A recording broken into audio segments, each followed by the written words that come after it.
Aí o que acontece? A gente vai ter um material que a gente achou no final do nosso podcast, que são os negativos. E aí, o que acontece? A gente não assume lados, nem nada nesse sentido. A gente conversa com todo mundo. A gente mandou e-mail para todo mundo, mandamos WhatsApp para todo mundo. Quem não está na série ou não respondeu ou não quis. A gente mandou mensagem para todo mundo. A galera da revista UFO respondeu. E a gente falou, poxa, a gente vai precisar falar da história da Operação Prato. Não tem como não falar da história da Operação Prato sem não abordar a história da revista UFO, porque como vocês estão vendo aqui, está atravessado na história da revista. Começou, né, cara? É onde começou a parada. Começou. Então tem 2 ondas de vazamentos. A primeira delas é aí de 85, a segunda é desse livro aqui do Rebiço e também da OVNI, que era a revista UFO Nacional e Internacional aí, Ufologia Nacional e Internacional, e depois virou a revista UFO, que era a revista UFO Documentos. Isso. E aí depois perdeu o Documentos e virou só a revista UFO. Isso, é isso aí. 90. Em 91 teve uma nova onda de vazamentos e tal, mas aí a gente tem o primeiro indício aí do material que a gente tem. Então essa aqui, no começo, vazaram pouquíssimas coisas.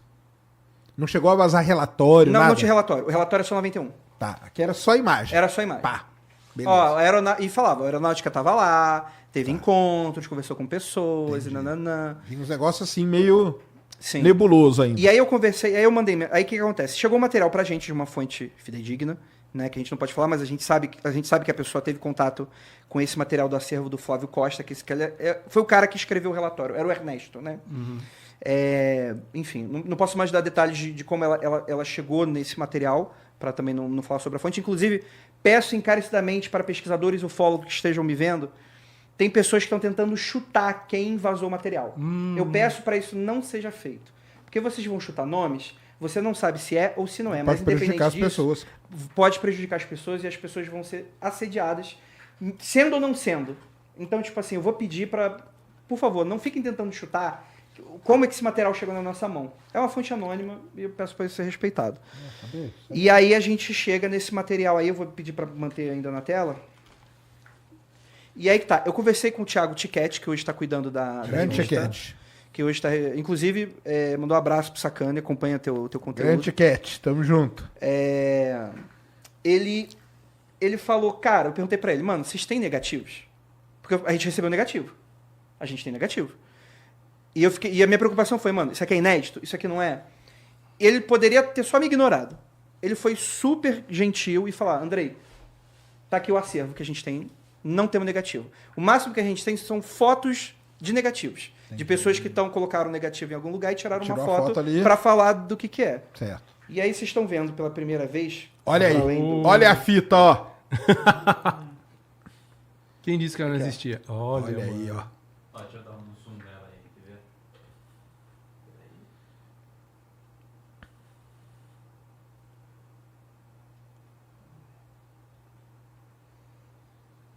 Olha aí, ó. Deixa eu dar um foco nela. Põe ali. Aí. Pro outro lado, não tá focando. Foca medidas. Aí. Aê! Foca aí. Olha aí que demais, ó, galera. A gente recebeu 6 sequências de negativos, só para ter um pouco de cuidado aqui.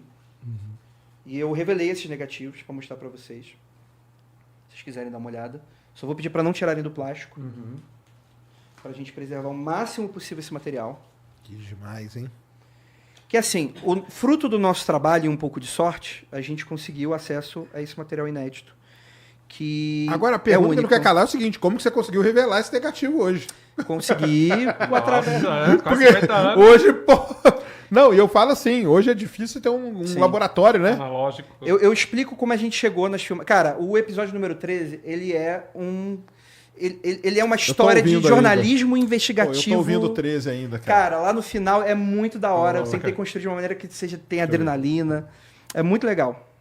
E aqui você tem as revelações do material. Então você vê que tem umas que são um pouco diferentes, que a gente acredita que seja de outro encontro. Mas assim, as fotos, como eu falei no podcast, eu explico. Não vai provar que seres extraterrestres existem ou não existem. O debate não é esse. O debate é, isso aqui é um registro histórico. Sim. Né? Que a gente acredita ser da FAB. E aí como a gente está falando de jornalismo e não outra coisa, a gente tem uma preocupação com fonte e como é que a gente consegue fazer alegações extraordinárias, né? E aí, como é que a gente consegue alegar que esse material é legítimo? Para além da nossa fonte, né? Para não ficar só a garantia sou eu, o que eu fiz? Eu fui tentar descobrir onde que era esse encontro. E aí, se vocês forem ver... tá. Aonde foi feita a foto, né? Aonde foi feita a foto. Porque não tem lugar nenhum indicando. E aí eu vou mostrar, vou pedir pro Cris dar uma focada aqui. Eu vou até deixar ele deitadinho assim. Ó. Olha esse objeto. Porque era assim que eles viam. Era assim que eles viam, mas não só isso, né? Eles tinham que passar por todo um processo, porque a luminosidade era tão pouca, então são filmes ultra sensíveis. Então ele voava assim, de pezinho? Não. Ah. A gente tem os dois. A gente tem ele em pé e deitado. Caralho. E as pessoas ficaram com muita dúvida. Pô, será que o cara girou a foto? Gente, não tinha selfie nessa época, pelo amor de Deus. Não tinha a câmera deitada dessa forma, nesse sentido. Provavelmente o objeto girou. Agora, eu vou pedir pro Cris colocar a outra imagem ali que tá mostrando ali da UFO. Tá, porque eles de pezinho aqui, ó. É esse documento. Essa foto. Essa aí É isso. Tá. É isso que a gente consegue comprovar que isso aqui é um vazamento legítimo. Entendi. E isso, a gente Porque está com o essa, então, é a negativo mesma original. A gente está com o negativo original dessa foto. Mas eles aqui não receberam isso. Eles receberam o quê? Receberam de outra fonte. E aí que tá. A gente não chega, a revista UFO não dá a fonte deles também. Uhum. Então a gente está trabalhando com duas fontes diferentes, provavelmente. Então deve ter mais gente. Então, aí que tá. Porque se dois já... Porque a gente acredita que... Essa aqui com o Baco é foda, hein, cara. Oh, e esse sigilo todo... Essa aqui com o Baco Então, é o que eu demais, queria de você, Sacana, é o seguinte. O Ivan, ele já fez isso no Projeto Humanos. Ele falou, Andrei, se a gente conseguisse ver as estrelas, a gente consegue reconhecer Oh, localização. o local, o tempo, talvez até o horário. Só que tá muito prejudicado. Então, realmente vai precisar de uma análise muito técnica. Isso aqui é o Baco, ó, que demais, ó. E olha que legal, alguém provavelmente fez um círculo aí, talvez com... Claro. Provavelmente a indicação do tipo, isso não é uma estrela, isso eram os Isso é um objetos objeto, cara. Que doideira, hein? E na água, em cima da água. em cima da água. Que demais, cara. Mas olha uma coisa interessante. Olha lá. Essas fotos aí. Tem 2 frames que a gente conseguiu, que eles são um pouco diferentes de todos esses. Eu vou achar aqui. Aí tem coisa aqui que a gente não sabe se é estrela, a gente não sabe se é objeto, a gente não sabe se é algum tipo de defeito. Porque eu conversei com um especialista... Porque assim, você não recebeu informação nenhuma, você recebeu só material. Tá a gente aqui. tá Pá. aqui. Então a gente teve que... Entendi. E aí o que acontece? Olha o que está escrito na legenda aqui da TV. O que ele está indicando na legenda? Qual que você fala aqui? OVNI sobre Bahia do Sol, Pará, é isso? Não, esse é o de baixo, o do lado. aí. Fotograma de um filme Super 8 sobre Colares, Pará, 1977. Isso é um fotograma de Super 8. Tá. Olha essas 2 imagens aqui. Elas vêm juntas assim. Elas são assim. O que parece essa imagem? Que tá descendo na água? Parece que está mergulhando na água. A gente não sabe se é isso mesmo e eu não fiz essa ligação no podcast. Que dá impressão.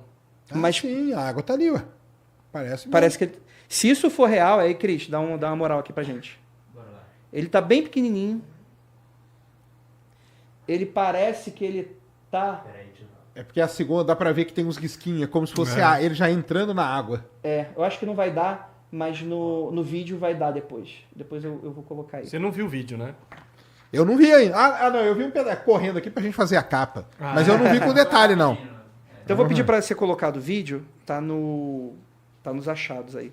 Mas, Andrei, uma questão assim, as pessoas têm esse medo de mostrar quem são, as pessoas que são detentores desse material, medo de represárias? Então, a gente tem que dividir as possibilidades e aí a gente entra no terreno pantanoso das especulações. Que tem pessoas que podem ter guardado como um acervo pessoal, que eu acredito que rolou aqui. Eu acredito que esse material é do Flávio Costa, Certo. que a aeronáutica confiscou os filmes e confiscou vários desses materiais. Então, eu acredito que existam cópias que estão rodando por aí. Rodando entre aspas, né? Estão guardadas, né? E tem a possibilidade da aeronáutica ainda ter algum material desse. O papo que rola toda vez que a gente pergunta a lei de acesso à informação para a aeronáutica, ela fala, tudo de OVNI já foi liberado. Algumas pessoas falam que tem coisa confidencial que eles deram um somebody love lá para não revelar, que já teria passado na época 50 anos. Mas eles meio que tiraram e colocaram de novo para dar um novo tempo. Essa alegação eu não sei se é real. É esse vídeo aqui, né? É esse vídeo aí. Eu vou pedir Eu acho que é legal, antes de pôr o vídeo, Ah. vamos só falar um pouquinho do filho dele, que é um caso muito interessante, né? Isso, beleza. Porque você Perfeito. chegou a conversar com o filho dele antes da gente pôr o vídeo. Em 2010, depois de todos esses vazamentos, Até a tirando pessoa os entender. nossos, O tal do Flávio Costa, ele era o cara que fotografava, que escrevia e tudo. E vamos dizer assim, esses filmes ficavam na casa dele. ficavam na... Então, essa é a parada. O primeiro Comap, segundo os relatos que eu ouvi falar, não tinha uma câmera escura, não tinha um lugar para você processar essas fotos. O Flávio Costa fazia isso dentro de casa, que é algo que a gente sabe que não podia. Você não pode levar material de operação A pra dentro chance casa. de vazar é gigante. Exatamente. Não vai, né? Mas beleza, ok. Levou. Nem vazou, né, gente? E aí o que acontece? Em 2010, eu vou dar um salto no tempo. O Flávio Costa morreu em 93, né? Em 2010, o seu filho, Fernando Costa, chega para uma matéria, se eu não me engano, na Ceticismo Aberto, que é um site, falando: eu falsifiquei as fotos da Operação Prato. Puxa, eu lembro disso. E o que mais incrível era tudo que os céticos queriam escutar. Uhum. Do tipo, porra, tá aí. É falso, gente. Que isso? E, mano, quando eu escutei, eu tava no meio do Pará, quando eu escutei essa história, eu falei, mano, eu preciso conversar com o Fernando. Eu preciso entender essa alegação. Porque, mano, é o filho do cara. Não é qualquer pessoa. Né? E aí, cara, mandar um grande abraço pro Fernando. Ele é um cara incrível. Ele é um cara que os ufólogos odeiam de todos os jeitos. Ele Imagina. virou Né? inimigo número 1 da ufologia. Acabou com os sonhos dos caras, né? Mano, tadinho. O Fernando é um cara muito legal. Mas ele falava, cara, na época que isso estava rolando, ele já tinha 17 para 18 anos, ele tinha uma banda. Então você imagina aquele conflito de geração, meio de ditadura, pai militar, o cara tinha uma banda. O pai ficava brigando com ele e falava, vou te dar um emprego de verdade. Vou te ensinar uma coisa para você trabalhar. E aí ele colocava o filho para fazer a revelação, segundo o Fernando, né? Colocava o Fernando para fazer as revelações na câmara escura. E aí, na revolta, o Fernando alega que ele sabotou algumas revelações. E aí tem vários processos que você poderia fazer isso, né? A foto foi tirada, mas, por exemplo, tinha uns ampliadores que você usava para focar, porque eram fotos que o objeto estava pequenininho e a foto era grande. Tinha uns ampliadores que ele usava que ele focava às vezes uma estrela. Ele dava um zoom na estrela, ao invés do objeto. Tem alguns que falam que ele furava os negativos, né? Mas eram processos como esse que você poderia fazer esse tipo de fabricação. Certo. Só que por que ele fez isso? Ele falou isso e por que ele fez isso? Ele diz que ele fez isso porque ele estava meio revoltado. Só que qual é a parada? A gente está falando de 400, 500 fotos. Ele fala que ele deve ter mexido em mais ou menos umas 5 levas. Cada uma dessas levas tinha mais ou menos umas 20 fotos. Então, assim, o que ele pegou na mão, ele fala que ele não fez isso em todas as fotos, mas ele fez isso em uma quantidade considerável. Inclusive, até revendo agora, por exemplo, o livro do Daniel Rebisso, eu até acredito que tenham fotos assim, que, por exemplo, aquelas fotos do chupa-chupa, aquilo aí não é furo de foto, obviamente, né? Aquilo ali pode até ser outro tipo de fabricação, mas com certeza não foi esse tipo de coisa. Mas tem umas fotos aqui, por exemplo, que eu fico imaginando, poxa, isso aqui parece fazer sentido. É umas manchas meio quadradinhas, que pode ser uma estrela, tem outras aqui, Então, tem outras aqui. então ó. há muito tempo atrás no meu canal, né, eu fiz um vídeo sobre Operação Prato, né? E eu lembro que eu tinha pegado esse argumento de que, como eu tenho esse caráter mais cético, né? Eu peguei a matéria do ceticismo aberto para mostrar Sim. essa parte, de que tipo, o filho dele mexeu nos negativos, né? Pode ser fraudado. Eu usei essa narrativa na época. O problema é que... e acho que isso é importante. Pode ser. Pode ser. E essa é a questão. Quando você vai ver a história completa, às vezes as pessoas, seja cético ou seja believer, a pessoa quer acreditar naquela visão de mundo. Porque vocês sabem, existe aquela coisa da dissonância cognitiva, que a gente luta até o final para acreditar naquilo que a gente acredita. Mas isso, a realidade, ela é muito mais diversa e plural do que a gente gostaria. Eu adoraria que as minhas verdades fossem as verdades de todo mundo, e infelizmente não é. E aí, quando a gente faz alegações como essa, aí os céticos já foram pro outro lado, tipo, tudo é falso. Mas o próprio Fernando fala, cara, não mexi em todas. Essa é a questão. Não tem nem como, né? E ele fala, pô, ele teve uma relação conturbada com o pai. Cara, o Fernando é um cara muito legal, assim, tipo, eu acho que muita gente passou por o que ele passou, Claro, nesse sentido de Sim, revolta, sim. esse tipo de coisa. E assim, onde que o que ele fala ele queria ficar quieto, ele ia ficar quieto dessa história. O que acontece é que, segundo ele, começaram a inventar um monte de coisa do pai dele. É isso aí. Começaram a inventar que o pai dele, pelo que eu sei, ele teve um AVC, ficou bem mal, e falaram que por causa de implantes chip alienígena, ele teria morrido por causa disso.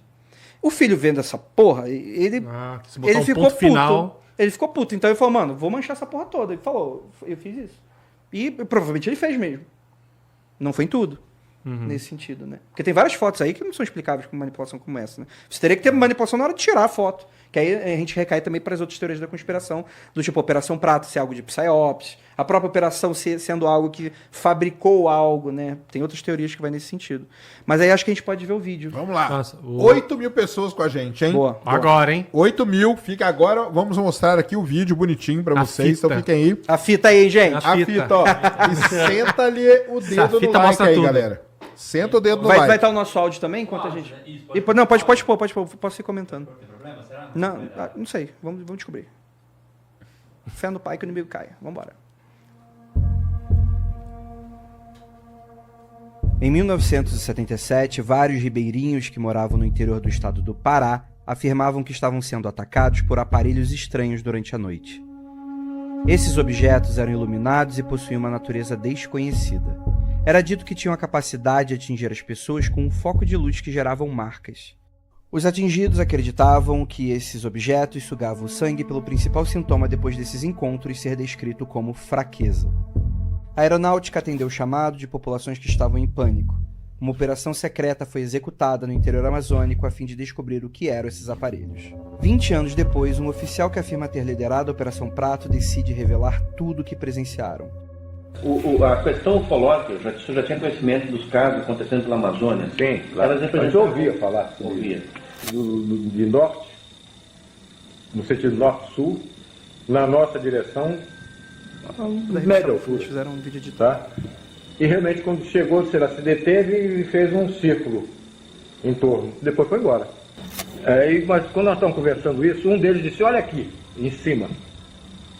Olha para cima, nós olhamos, aí o herói brasileiro tremeu nas calças, porque eu olhei e tinha um troço enorme em cima da gente, um disco preto, escuro, parado em cima da gente. Não estava mais de 150 metros de altura. 50 anos sem a resposta de um agressor que talvez nunca pudesse ser pego, e com muito material perdido ou destruído depois de tanto tempo. Existem fotos desses aparelhos produzidas pelos militares da Operação Prato, mas muitos céticos debatem se poderiam confiar nessas fotos sem termos acesso aos negativos da época. Até agora.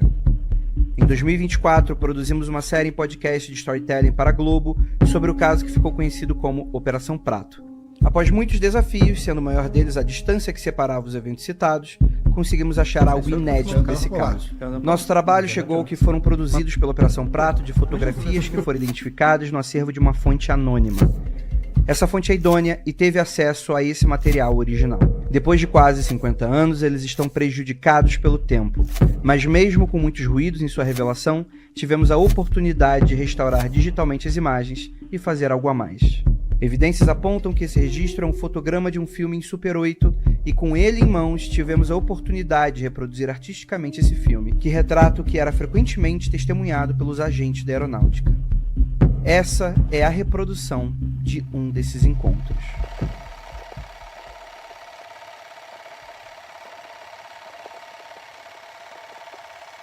Não são estrelas. São estrelas, mas é pela reprodução artística, não são as estrelas que estão na foto. Entendi. Tô reproduzir a cena mesmo, como é que seria esse tipo de cena. Uhum. É. Isso seria ele entrando, né? Pedi pra ela reproduzir. Se ele entrar. Pode ser qualquer coisa. Se você tiver a impressão conhecimento que de dá é arquivos, essa. fotos ou vídeos da Operação Prato ou outros casos, entre em contato com a gente em contato@paratopia.com.br. Vou mandar pra vocês, hein? Eu vou encaminhar tudo. Space Today. Alguns mandaram pra mim. Eita, Eu falei, Deus. isso é pra mandar pra ele. Ele que pede toda vez, a primeira frase dele no podcast é: se você tiver alguma coisa, manda. aí. Manda. Justamente por isso, mano. As pessoas precisam de um canal. E, mano, o Ivan Mizanzuki, ele trabalhou com filmagens de tortura da Polícia Militar dos anos 90. E deu tudo certo, tem fonte anônima, nunca foi revelada e tal. Não vai ser descobridor que vai dar problema. Então manda pra gente. Se você for uma fonte anônima que tem uma coisa da hora, material da hora, manda pra gente que a gente pode analisar, pode ter uma segunda temporada, alguma coisa nesse sentido. A gente promete que A gente faz o nosso trabalho aqui, é sério, a gente tá falando jornalismo aqui. E aproveitando então que no último frame ali do vídeo tinha o crédito, né? Queria mandar um abraço, Ivami Zanzu, que dirigiu a série. Produtora Ira Morato, cara, sem ela não saiu essa série. A gente tem o Heitor Costa, que foi meu guia no Pará. O Murilo, ele foi nosso editor, tadinho do Murilo. Essa semana teve 3 dias que eu dormi 5 horas da manhã com ele. A gente até brincou, né? A gente nem dormiu coladinho. Mas tava lá, nós dois, um de cada lado da casa ali, ele editando e eu roteirizando. E também, claro, o César Gaglione, que fez toda a parte de dados e a outra parte do jornalismo também, enfim, né, que deu essa complementada.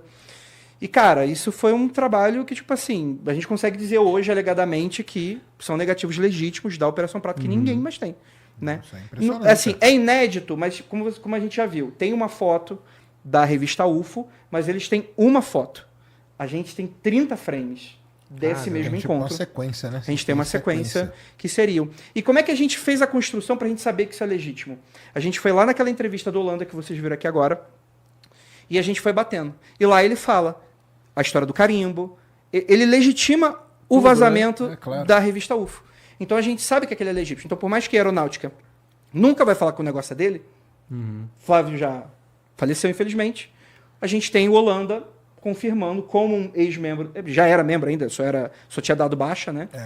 Ele era como membro da aeronáutica, ele confirma que os vazamentos são legítimos, então a gente sabe que esse material é legítimo por conseguinte, né? E é claro que esse estudo aqui não acabou, a gente ainda tem que fazer um monte de verificações também, para a gente tentar saber que encontro foi esse, e por aí vai. A gente sabe onde alegadamente foi, a gente sabe, porque também, eu escutei falar, eles nem sabiam onde o encontro aconteceu, tá no podcast, dia 23 de fevereiro de 1978, tá lá, a gente fala. Só que a gente fala, por mais que a gente alegadamente saiba que essa foto é legítima, a gente não. Talvez a gente precisa fazer verificações para afirmar categoricamente que encontro é esse. Porque não tem descritivo. E aí a gente vai tentar descrever o que são essas filmagens. Essas filmagens, na verdade, elas são edições de compilações de encontros. Então não é filmagem número 1, encontro X. Filmagem número 2, encontro Y. Entendi. Eles eram grandes compilados. Esse material aqui, inclusive, do oficial, eu nem acho ele muito impressionante no sentido do que eles devem ter.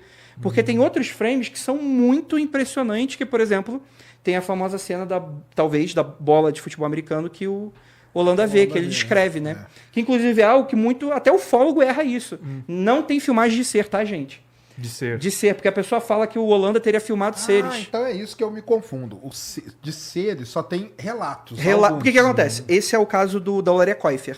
Tinha uma galera, tipo, Olaria faz questão do tijolo, né? Tijolo.